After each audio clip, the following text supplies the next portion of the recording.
पापा, मैं पहले मरूंगा, पहला इंजेक्शन मुझे लगा दो। ये एक नाबालिग बेटे का कहना था अपने पिता से। एक डॉक्टर के परिवार की दुख भरी दास्तां जो कैंसर जैसे महंगे इलाज से टूट गया। हमारे देश भारत में प्रतिवर्ष कैंसर जैसी गंभीर बीमारी से लगभग 14 लाख से 17 लाख नए पीड़ितों के मामले सामने आते हैं, लेकिन 0.04% पीड़ितों की ही जान बच पाती है, जिसकी सबसे बड़ी वजह यह है कि छोटे शहरों में कैंसर जैसी गंभीर बीमारी का सही इलाज न हो पाना। और दूसरी सबसे बड़ी वजह यह है कि कैंसर का इलाज इतना महंगा होता है कि गरीब और मध्यम वर्गीय परिवार इस बीमारी के खर्च का बोझ नहीं उठा पाते हैं, और पीड़ित के साथ साथ उनका परिवार भी इस गंभीर बीमारी के दर्द को महसूस करता है। ऐसा ही एक मामला इसी साल उत्तराखंड के ऊधम सिंह नगर से सामने आया, जिसने लोगों के दिलों को झकझोर कर रख दिया। मूल रूप से देहरादून के रहने वाले डॉक्टर इंद्रेश शर्मा ऊधम सिंह नगर के काशीपुर के एक निजी अस्पताल में अपनी सेवाएं देते थे। करीब 10 से 12 साल पहले वह अपने परिवार के साथ काशीपुर आ गए थे। पिछले कुछ 6 वर्ष पहले इनकी पत्नी वर्षा शर्मा को कैंसर हो गया था। उनके इलाज के खर्च के चलते डॉक्टर इंद्रेश शर्मा को सब कुछ बेचना पड़ा। पैसे के अभाव के चलते उनके बेटे ईशान की पढ़ाई भी रोक दी गई। किशोरावस्था का बेटा अपने पिता की मजबूरी को देख रहा था।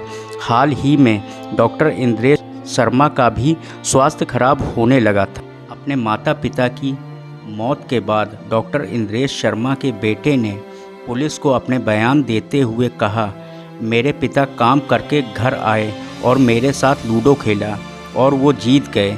फिर उन्होंने एक इंजेक्शन दिखाया और बोले, बेटा अब हमारे जाने का वक्त हो गया है।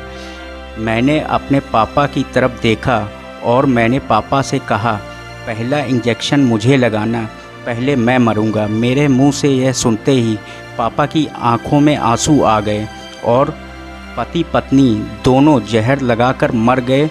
बेटे के इंजेक्शन में जहर नहीं था। ये भारत की कोई इकलौती घटना नहीं है, न जाने कितने लोग इस दर्द से पीड़ित हो। पर अब एक राहत की खबर सामने आई है। कैंसर अनुसंधान और उपचार के लिए बने यूरोपीय संगठन ने दावा किया है कि वह कैंसर पैदा करने वाले जीन MYC को रोकने की दवा बनाने में सफल हुए हैं।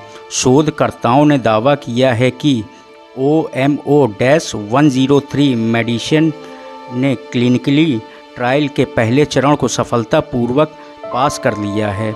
इससे पहले कोई अन्य दवा MYC जीन को सुरक्षित और प्रभावी ढंग से रोकने में कामयाब नहीं रही है। Well D Hebron institute of oncology VHIO के अनुसार OMO-103 को एक मिनी प्रोटीन के रूप में विकसित किया गया है। यह कोशिकाओं में प्रवेश कर कैंसर को बढ़ावा देने वाले जीन MYC को सफलतापूर्ण रोक सकता है।